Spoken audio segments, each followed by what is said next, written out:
ఇక్కడనేమో రాష్ట్ర ముఖ్యమంత్రి అంటున్నాడు, మొన్న ఆయన ఒక ఎమ్మెల్యేగా మీ బాస్ కేసీఆర్ ఒక ఎమ్మెల్యే ఒక నియోజకవర్గానికి అంటే ఆ నియోజకవర్గం ప్రజలతో మాట్లాడితే ఇక్కడ పిలిపించుకొని మాట్లాడితే ఆయన ఇంటికి పిలిపించుకొని మాట్లాడితే ఇక్కడ సీఎం కామెంట్ చేయడం అనేది జరిగింది. అంటే కేసీఆర్ స్థాయి దిగజారిపోయింది, కేవలం మెంబర్లతోటి సర్పంచ్లతో మాట్లాడే స్థాయికి వచ్చిండు అని చెప్పేసి అన్నాడు ఎలక్షన్ల ముందు.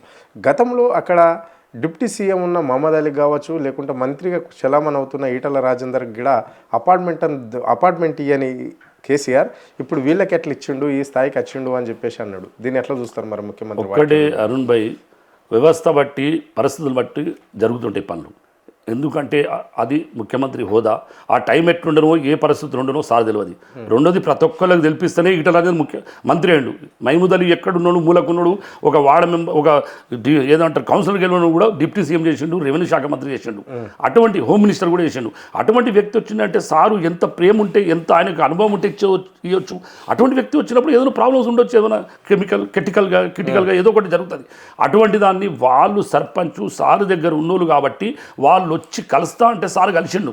సారుకు ప్రత్యేకంగా వాళ్ళని పిలిచి, అంటే ఆయన ఎమ్మెల్యే కాబట్టి కలవాల్సిందే, ఆయన అక్కడ నియోజకవర్గానికి ఎమ్మెల్యే కాబట్టి సర్పంచ్లైనా కలవాల్సిందే, వార్డు మెంబర్లైనా కలవాల్సిందే అని మేము అంటున్నాం. అదే మాట మరి రేవంత్ రెడ్డి ఎందుకు దీన్ని ఇట్లా చిత్రపటం వేసి చిత్రీకరించి చూస్తున్నాడు అనేదే ప్రజలకు దడుతున్న ఒక మాట. ఎందుకంటే రేవంత్ రెడ్డికి ఏం లేదు సార్, చెప్పేందుకు స్థానం ఏం లేదు. నేను చెప్తున్నా కదా సార్, ఏది ఉన్నా పొద్దున్న ఎత్తే కేసీఆర్ గారు, కేటీఆర్ గారు, హరీష్ గారు అంటారు. ఎందుకంటే ఆయనకి ఏది కనబడకపోతే సర్పంచ్ మనం ఉన్నది మనం ఎత్తేనే, ఓట్లు ఎత్తేనే, సర్పంచ్ సామాన్య ప్రజలు ఎత్తేనే మనం ముఖ్యమంత్రులు అయినాం. వాళ్ళని కలవకపోవడం ఎందుకు? వచ్చినప్పుడు ఖచ్చితంగా కలుస్తాడు సార్, ప్రతి ఒక్కరిని కలుస్తాడు, మంచోని చెడ్డోని అందరూ కలుసుకుపోతాం. కాబట్టి ఆయన వచ్చినప్పుడు కలవలేదు, ఈయన వచ్చినప్పుడు కలవలేదు అంటే నీకు సర్పంచ్ అనేది చులకన కనబడుతుంది. రేవంత్ రెడ్డి సర్పంచ్ తలుచుకుంటే నేను ఎన్నిస్తాను, అడగిన పాతాలను దొక్కుతారు కొడక నేను తలుచుకుంటే. సర్పంచ్ అనేటోడు ఒక ఊరికి బాస్. ఏ మంత్రి వచ్చినా, ముఖ్యమంత్రి వచ్చినా, ఏ ప్రధానమంత్రి వచ్చినా ఊర్లో సర్పంచ్ ఎవరు అతన్ని పిలిపించి అధ్యక్షత వహిస్తారు. అది అతని పోస్టు. దాన్ని నువ్వు కించపరుస్తున్నావు, సర్పంచ్ తీసుకొచ్చి కలిసినావు అంటే కించపరిచే మాట మాట్లాడుతున్నావు. తప్పు చాలా రేవంత్ రెడ్డి, నువ్వు చాలా తప్పులో పోతున్నావు. అంత అహంకారం, అంత సర్పంచ్కు దిగజారితనం మాట్లాడు చాలా తప్పు. కేసీఆర్ గారు సర్పంచ్ కలిసిందంటే చాలా గొప్పతనం. ఆయన మేధావి, ఆయనకు ఎంత తెలివితేటలు ఉండే పట్టుకనే, ఎంత మంచి మీద ఉండే పట్టుకుని కలిసిండు. అది గొప్పతనమైనది. ఈ మంత్రులు ఏమైనా ఎట్లా కలుతారు? ఒకరోజు వెళ్ళకపోతే ఇంకో నాడు వచ్చి కలుతారు.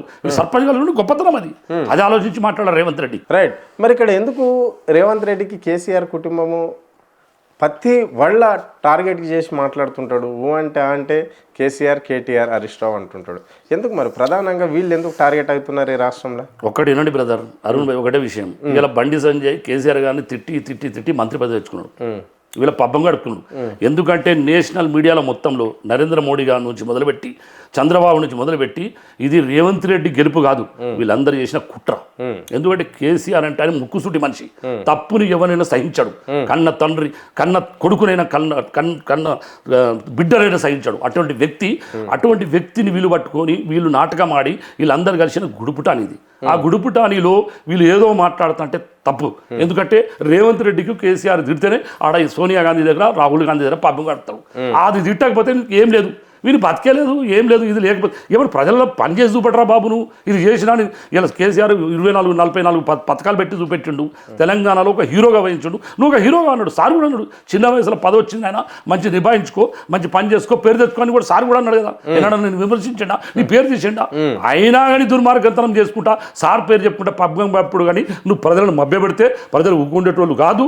ఏ ఎలక్షన్ వచ్చినా బీఆర్ఎస్కు 101% బంపర్ మెజార్టీ తోటి తెలంగాణ గడగడలాడి మొత్తం తెలంగాణలో కేసీఆర్ విగ్రహాలు, కేసీఆర్ పథకాలు మొత్తం అమలు చేస్తాం. ఇది గ్యారెంటీ సార్. అంటే మళ్ళీ ఇప్పుడు ఇక్కడ ఫోన్ ట్యాపింగ్ కేసు కూడా తెర మీదకి తెస్తున్నారు. మరి దీన్ని ఎట్లా చూస్తారు? చెప్తున్నాం కదా బ్రదర్ అరుణ్ భాయ్, ఏం లేదు వాళ్ళకేమన్నా మనము మీటింగ్ పెట్టేదన్నా మాట్లాడుతా అంటే ఏమని చేస్తారు, టెలిఫోన్ క్యాపింగ్ అంటారు. మళ్ళీ 2 పెడితే హరీష్ రావుది కుంభకోణం, అది కాళేశ్వరం అంటారు, కేసీఆర్ ఇవన్నీ వేస్ట్. నీకు దమ్ముంటే చేతనైతే కేటీఆర్ కూడా చెప్పిండు, బల్ల గుద్ది చెప్పిండు, నన్ను అరెస్ట్ చేయి, నేను ఎక్కడికంటే అక్కడికి వస్తాను. నీ దమ్ముంటే ఎందుకు అరెస్ట్ చేస్తలేవా? ఎందుకు పబ్బం కడుతున్నాను? ఇన్ని రోజులు సంది కేసీఆర్ గారు వచ్చి కూడా వాంగ్మూలం ఇచ్చిపోయిండు. ఏం జరిగింది చూపడతలేదు ఎందుకు? అన్ని టైంపాస్ ముచ్చట చేసుకున్నావు, టైంపాస్ చేస్తున్నావు. ఈ టైంపాస్ అడుగుదొక్కే రోజు వస్తుంది, 5 ఏళ్ళలో నువ్వు పోతావు. ఆయన కొడంగల్లో యాను గుంటూరును యాను అమెరికాలో బతావు. ఇది మాత్రం పక్క, నీతో ఏం కాదు ఇక. రైట్. మరి ఎందుకు ఇప్పుడు ఈ రాష్ట్రంలో ఇప్పుడు కేసీఆర్ పైనే కాకుండా అంటే ఇక్కడ ప్రశ్నించే వాళ్ళపైన కూడా అనేక కేసులు పెడుతున్నది రాష్ట్ర సర్కార్. అందులో ఎక్కువగా చూస్తే బీఆర్ఎస్ నాయకులు మీలాంటి వాళ్ళ పేర్లు, మళ్ళీ విద్యార్థి నాయకులకు బీఆర్ఎస్ విద్యార్థి నాయకులపైన నమోదైనాయి కేసులు నమోదైనాయి. ఇక్కడ బీజేపీ పార్టీ ఉన్నది, వామపక్షాలు ఉన్నాయి, రకరకాల పార్టీలు ఉన్నాయి, విద్యార్థి సంఘాలు, వివిధ విద్యార్థి సంఘాలు కూడా ఉన్నాయి. మరి వాళ్ళ పేరు కాకుండా ఓన్లీ కేవలం ఎందుకు బీఆర్ఎస్ నాయకులపైన ఇన్ని కేసులు పెట్టవలసిన అవసరం వస్తుంది రాష్ట్ర సర్కార్కి? ఎందుకంటే బ్రదరు, అడిగే వానికి ధైర్యంగా నిలబడి గట్టిగా మాట్లాడే వానికి కేసులు పెడతారు. వాళ్ళు మాట్లాడతారు కాబట్టి పెడతలేరు. ఇప్పుడు నా మీద 3 కేసులు పెట్టిండు రేవంత్ రెడ్డి. 3 కేసులు పెడితే మన భరత్ సార్ పోయి రికమెండ్ చేసి బయటికి తెచ్చిండు. వద్దు, ఏం మాట్లాడింది లేదు, తప్పు మాట్లాడింది లేదని మన ఆసిఫ్ నగర్ మైదీపట్నం పోలీస్ స్టేషన్లో. కాకపోతే ఈ కేసులకు దీనికి ఎవరు భయపడటం లేరు సార్. ఉద్యమంలో కేసీఆర్ పిలిపించినాడు, 100 మంది ఉద్యమం గురించి బట్టలు చింపుకొని రక్తం చెమట చేసి మొత్తం పెట్రోల్ పట్టుకొని తిరిగిన వాళ్ళు గీ రేవంత్ రెడ్డి బచ్చగానికి వీళ్ళు మాట్లాడే భయానికి ఏమైనా భయపడతారా సార్? నువ్వు ఒక ఉద్యమం ఉన్నప్పుడు పిస్తోల్ పట్టుకొని కరీంనగర్ పోయి బెదిరించినావు. నువ్వు ఒక ఉద్యమకారునిగా నువ్వు ఏం మర్చి నిన్న మొన్న చూడు సార్, విగ్రహాలు పెడితే ఒక పిల్లగాడు అంటూ నేను చూసిన న్యూస్లో, మన ఏది సెక్రటరీ దగ్గర విగ్రహాలు పెడితే అందశ్రీ విగ్రహం పెట్టు, మన గద్దారి విగ్రహం పెట్టు, ఈ బాలసుబ్రహ్మణ్యం వాళ్ళని తీసుకొచ్చి పెడుతున్నావు, ఆందోళన తీసుకొని పెడుతున్నావు. వాళ్ళు ఏమైనా పాటలు పాడిరా? ఉద్యమం గురించి పాడిరా పాటలు? బాలసుబ్రహ్మణ్యం ఉద్యమం గురించి పాడి నన్ను పబ్బం గడుపుకునేది వాడి అని పైసలు సంపాదించుకున్నాడు, గాల ఫోటోలు పెడతాడు, అయిపించాడు. ఈ పిచ్చి ముఖ్యమంత్రి వీడు, తెలివి లేని ముఖ్యమంత్రి అంటున్నా సార్. నాకు తెలిసిన మట్టుకైతే నేను ఒక సర్పంచ్ కొడుకును కాబట్టి నేను కూడా స్టేట్ లెవెల్లో పనిచేసిన, మైనార్టీలో పనిచేసిన, తెలుగుదేశంలో కూడా సార్ ఉన్నప్పుడు సార్ ఎంబడి బాగా పనిచేసిన. ఇదంతా రేవంత్ రెడ్డి కల్లా ఏం లేదు. ఈ బ్రోకరు, ఈ జోకరు, ఈ ఈకరు వీడు నాకైతే తెలిసిన మట్టు. రైట్. మరి మైనార్టీలకు ఇచ్చిన హామీలన్నీ నెరవేరినట్లన్నా? ఒక్క హామీలు ఇచ్చిండు సార్. మొన్న ఏదో మన ఏది జూబ్లీస్ ఎలక్షన్లో ఆగా మేఘాలం పోయి ఆయన అజరుద్దీన్కి మంత్రి పదవి ఇచ్చిండు. అది మంత్రి పదవి ఏంది? డమ్మీ మంత్రి పదవి. వాడు ఎమ్మెల్సీ 6 నెలలు ఉంటాడా పీకుతాడా తెలియదు. ఒక్క మంత్రి గాడు జహీర్ ఫిరోజ్ ఖాన్ ఇంత కష్టపడి పనిచేస్తాడు, కంటపదం మాత్తాడు. కేసీఆర్ ఈజ్ గాడ్ గిఫ్ట్, దేవుడు ఆయన చేసిన పథకాలు చేయని ఆయన కంటపదం ముట్టుకున్నాడు. అసంటోని మళ్ళీ వీళ్ళ మాటలు వచ్చి ఒత్తేసి ఆయన జీవిత నాశనం చేసిండు. నువ్వు ఎవరు చెప్తున్నావు మైనార్టీకి ఏం పని చేస్తున్నావు? ఒక్క మైనార్టీకి పని చేస్తున్నావా? నువ్వేమో అంటేనేమో నేను RSS అంటావు, వాళ్ళనేమో చదువుకున్నా, వీళ్ళని ఉద్యోగం చేసినా, అటేమో ఇప్పుడు నువ్వు వృత్తున్నా అంటావు. ఈ 3 మాటలు మాట్లాడుతూ నువ్వు ఎల్ల నీళ్ళ కడ ఉన్నావా? అసలు హరీష్ రావు గారు మంత్రి అయినప్పుడు నువ్వు డ్యాన్స్ చేసిన బాలెక్క. ఏదో అదృష్టమో దురదృష్టమో మంత్రి అయిన దానికి కాపాడుకొని విలువతో బతకాలే. కానీ ఈ చిల్లరేషాలు ఎందుకు ఎత్తున్నావు రేవంత్ రెడ్డి? నువ్వు ఈసోటి పనులు చేస్తే మంచిదా సార్? చెప్పండి మీరే. చాలా దౌర్జన్యం ఇది, అరాచకం. ఎప్పుడు లేచినా పొద్దున్న లేచిన ప్రజల పని గురించి లేరు.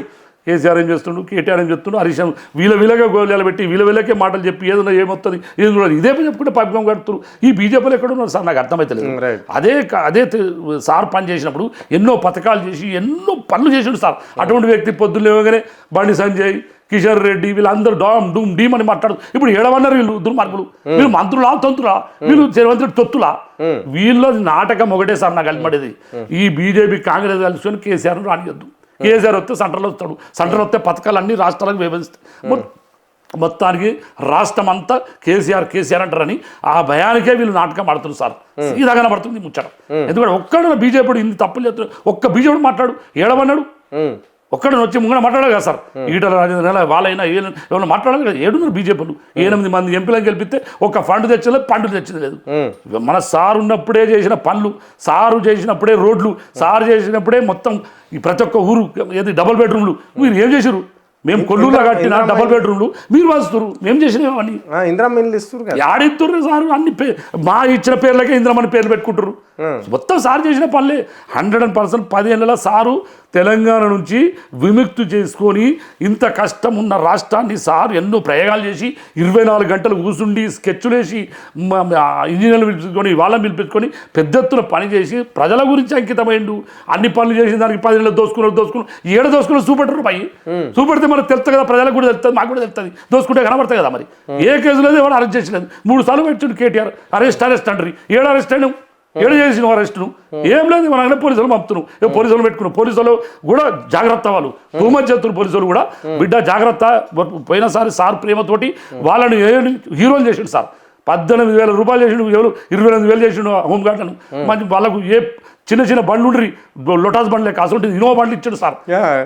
టొయోటా జబర్దస్త్ ఏసీ బండ్ల కూర్చుంటే అహంకారం వచ్చి కళ్ళకి నెత్తికెక్కి మాట్లాడుతున్నారు పోలీసులు కూడా. తస్మా జాగ్రత్త పోలీసులు. రేపు మా గవర్నమెంట్ వచ్చినాడు ఒక్కొక్క లెక్కతో కూడా కొడతాం. గవర్నమెంట్ రాదు అని చెప్పేసి కాంగ్రెస్ వాళ్ళు అంటున్నారు సార్. వాళ్ళు అన్నంత మాత్రం అవుతుందా అరుణ్ సార్? వాళ్ళు అన్నంత మాత్రం గవర్నమెంట్ రాదంటే అవుతుందా? నేనంటే అవుతుందా? ప్రజలలో మార్పు వచ్చింది. ప్రజలలో కేసీఆర్ను ముఖ్యమంత్రి చేసేదాకా ఎవరు పండుకోరు. ప్రతి ఒక్క ముసల్ది 80 ఏళ్ళ ముసల్ది కాడి నుంచి మొత్తం 2018 పోరాడు కాడ నుంచి నిలబడినాడు కేసీఆర్ ముఖ్యమంత్రి కావాలి.